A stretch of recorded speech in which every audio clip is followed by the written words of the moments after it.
What if his appearance occurs on a Sunday morning? My prophetic word to you this morning is get ready! Get ready!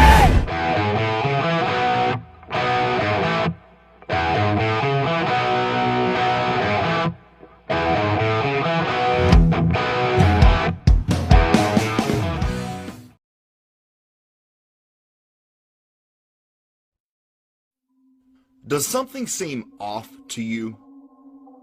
They can't put their finger on it, but thousands of people have the feeling that something is just not right, that the world we currently inhabit is somehow different. Is it just the stress of modern life, or could we actually be living in the twilight zone?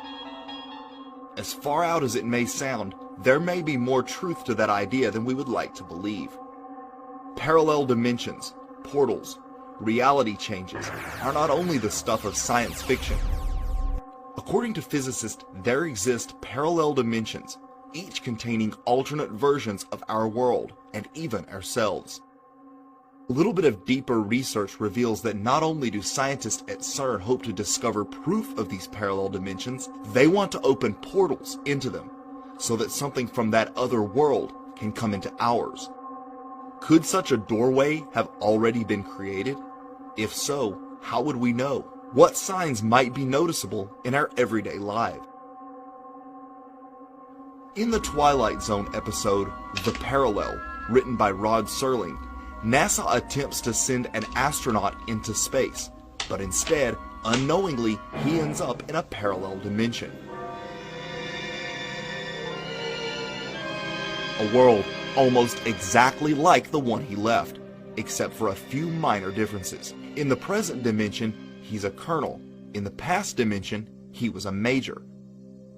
His house in the present dimension, for example, has a fence. The previous one did not.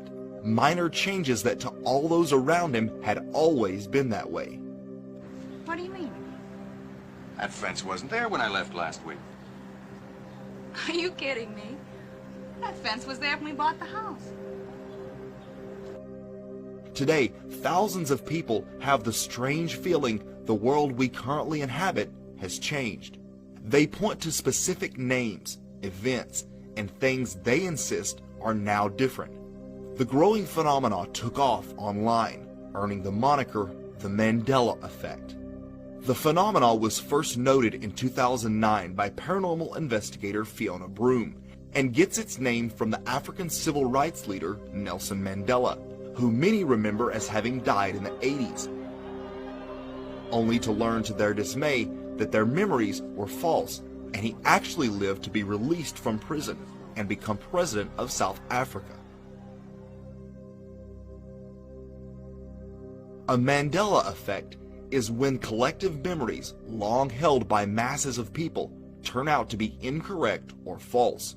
Those affected have distinct memories of something or an event, only to find out that it never was that way, at least not in this dimension. It's something that sticks with people.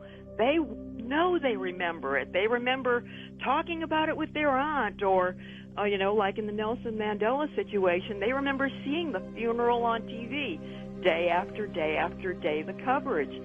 And it's something that just does not seem to go away. So that's what makes the Mandela effect different from simply forgetting where you left your keys so many times when you come home from work. In the movie Star Wars, The Empire Strikes Back, think of Darth Vader's iconic line. If you remembered, "Luke, I am your father," you may be one of the millions worldwide suffering from this bizarre new phenomenon. It's only you killed him. No, I am your father. But if you remembered him saying, "Luke, you're in good company," here's a clip of James Earl Jones, the actor who actually said the line, also remembering it that way. When I first saw the dialogue that said, "Luke, I am your father. Luke, I am your father," I said to myself, he's lying. I wonder how they're going to play that lie out. Which picture of the Monopoly Man looks most correct to you? If you chose the one with the monocle, You just experienced a Mandela effect. Do you remember a movie called Shazam, in which the actor Sinbad played a genie? In this reality, the movie never existed and Sinbad never played a genie, despite thousands of people having similar memories of it. And that certainly hasn't stopped the actor from being inundated with tweets about this phantom movie. The children's book series The Berenstain Bears, for instance, many remember being spelled Berenstein Bears. Other classic examples include the long-quoted line from the movie Forrest Gump, "Life is like a box of chocolates." What if I told you that line was never in the movie? Rather, the real line is, "Life was like a box of chocolates." Don't believe me? Check it out for yourself. My mom always said, life was like a box of chocolates.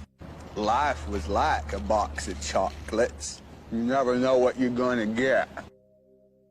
And it extends far beyond mere movie lines. Even Bible verses are said to have changed. So what does all this have to do with CERN and the Large Hadron Collider? Could the experiments taking place there have inadvertently or even deliberately messed with our space-time, creating what we call the Mandela effect? How so? According to theorists, it's possible that a shift in gravity produced by the Large Hadron Collider could create a rift in the veil between our universe and a parallel universe. This is getting confusing. Why don't we call our universe Universe A, and this universe Universe B? Hey, why can't we be Universe A? Yeah. We won the best letter. We called it first. Besides, this place kind of feels like a B, you know? Who's to say that when you mess with the fabric of the universe, you don't also affect time itself? And the only evidence that this was happening would be minor changes in the world around us, just like Major Robert Gaines in the Twilight Zone episode. Did Rod Serling really predict what we call the Mandela effect back in 1963? It's unimportant. It's insignificant, really. And yet it all seems to be part of some sort of crazy pattern. Could the changes Mandela effect sufferers are experiencing actually be evidence we're in a parallel dimension? Some theorists think so, and have uncovered evidence they believe indicates CERN is responsible. November 2014, a weird video featuring CERN scientists and students dancing along to the song Happy by Pharrell was uploaded to YouTube. But it wasn't until much later that the video sparked a flurry of controversy and speculation among the Mandela effect community. One scientist in particular, John Ellis, a renowned physicist, is seen with two signs around his neck, one that reads Bond Number 1. The other clearly has Mandela on it. Researchers theorize that the sign that says Bond Number 1 is a sly reference to the actor that played James Bond in the first Bond film, a man named Barry Nelson. When put together, the signs equal Nelson Mandela. It is important to note that this video was made in 2014, before the Mandela effect gained notoriety online. If that is just a coincidence, it's a very eerie one. But is there another tie-in to the Mandela effect in James Bond? In the classic Bond film Moonraker, the villain Jaws, who has metal teeth, falls in love with a character named Dolly. Mandela effect sufferers remember her as having braces. The iconic scene cuts between Jaws' smiling teeth and Dolly's right as the music reaches a crescendo. Except in this reality, she isn't wearing braces, and the actress insists she never did. But many fans are perplexed and assert that they distinctly remember her wearing braces, and claim it was a crucial element of the scene. Nevertheless, all the original film prints and old VHS tapes now show her without braces. This is part of what makes the Mandela effect so bizarre. If things have changed, why can't we find proof like an old video cassette or Berenstain Bears book? Because according to theorists, we are actually in another dimension, and in this reality, things have always been the way they are. But that isn't the only connection between the CERN facility and the phenomenon known as the Mandela effect. Another strange coincidence surrounding CERN and the Mandela effect concerns the actress Sally Field. Sally Field is involved in a couple of famous Mandela effects herself. First, many insist they remember her name being Sally Fields with an S. And of course, she played Forrest Gump's mother. But her most prominent Mandela effect is from her famous Oscar acceptance speech. Most seem to remember her saying, "You love me. You really love me." However, she really never said that. At least not in this timeline. And I can't deny the fact that you like me. Right now, you like me. It was later revealed on David Letterman that her brother, Rick Field, is actually a physicist at CERN. I don't know anything about your family. Turns out you have a brother who is a scientist, a high-energy particle scientist. High-energy particle scientist. He's one of the finest scientists on Earth. And where does he do his work? At CERN, where they, I think there's 200 of them that, release this information about the Higgs particle, the God particle, and he was one of the scientists who made that discovery. Is her relationship to a prominent CERN scientist just a coincidence, or yet another clue that the experiments taking place at the Large Hadron Collider are somehow responsible for the Mandela effect?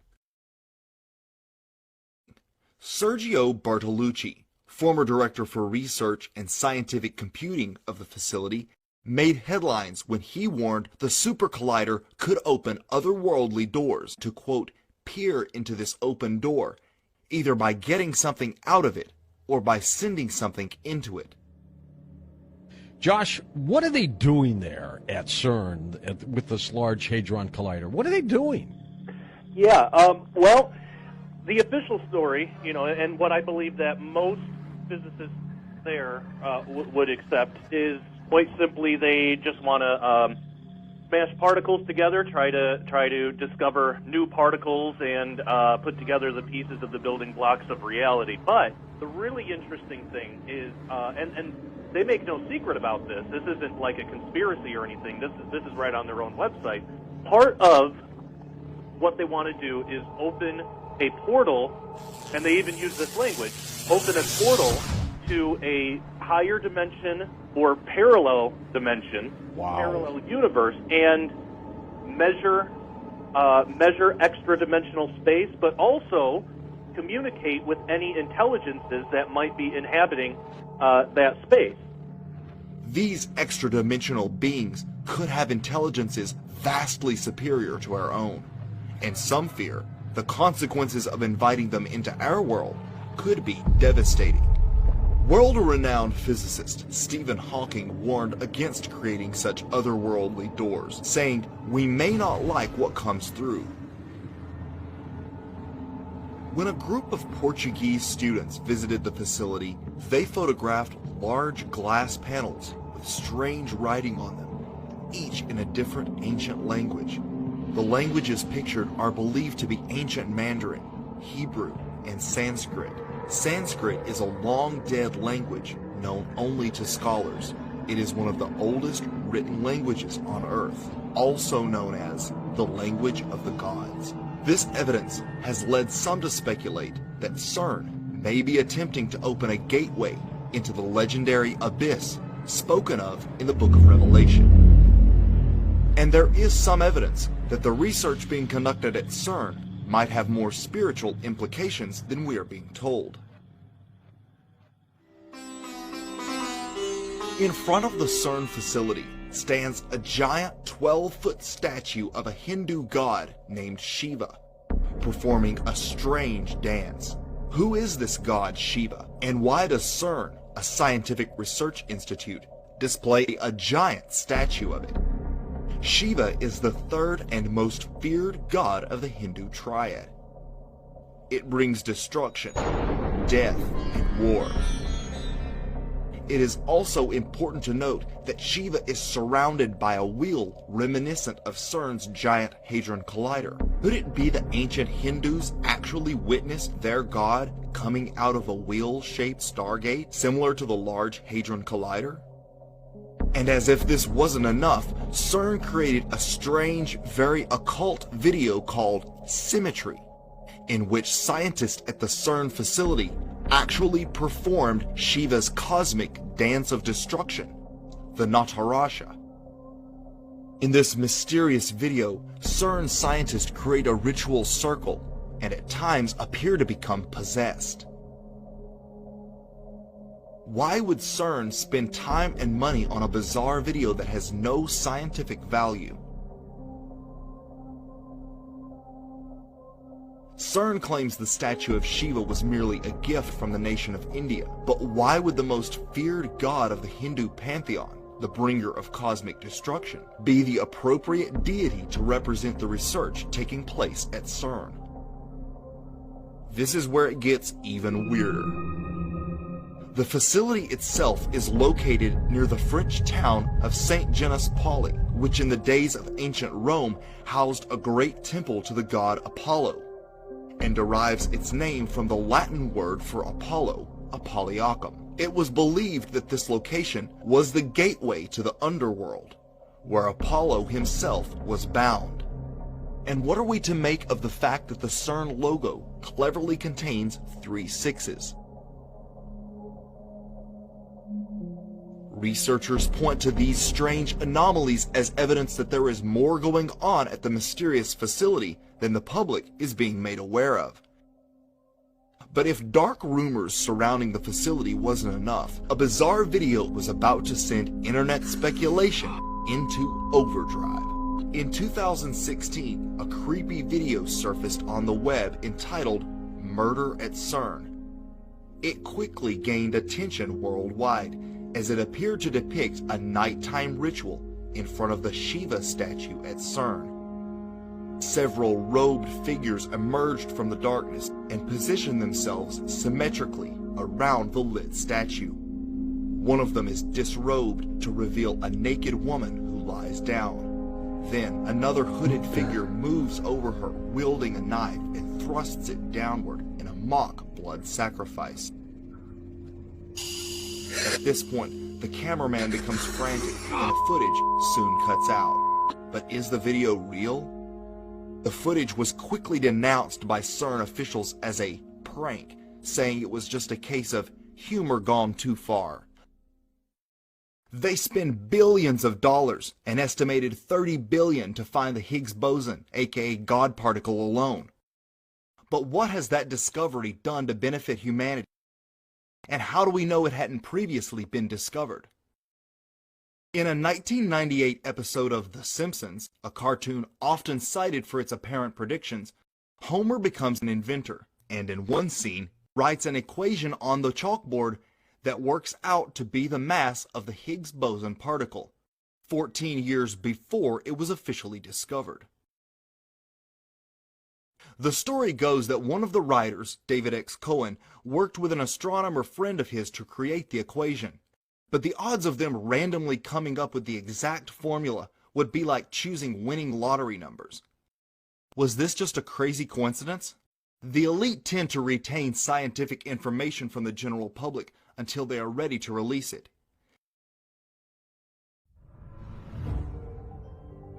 In 2018, the facility announced it would be shutting down the LHC for the next 2 years, during which time the collider would undergo what CERN calls the high luminosity upgrade, after which the LHC will be capable of colliding up to 10 times more particles.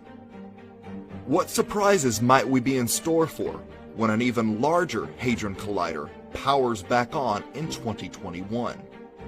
From strange occult imagery to warnings of catastrophic doom, there's lots of strangeness surrounding CERN. Will the experiments taking place at CERN discover a new dimension? Bring humanity into contact with supreme intelligences? Or could it open the gates to cosmic destruction? Only time will tell.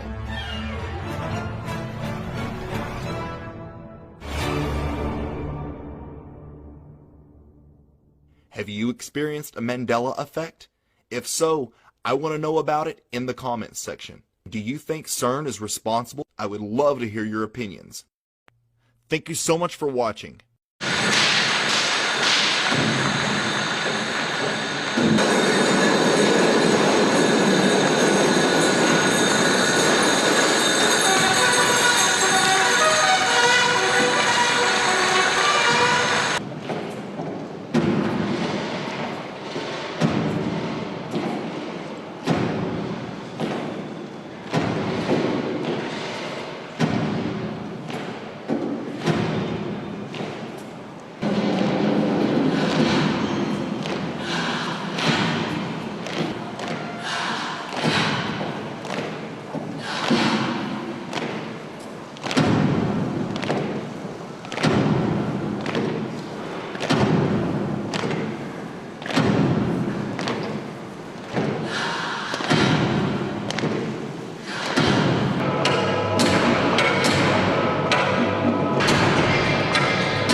you.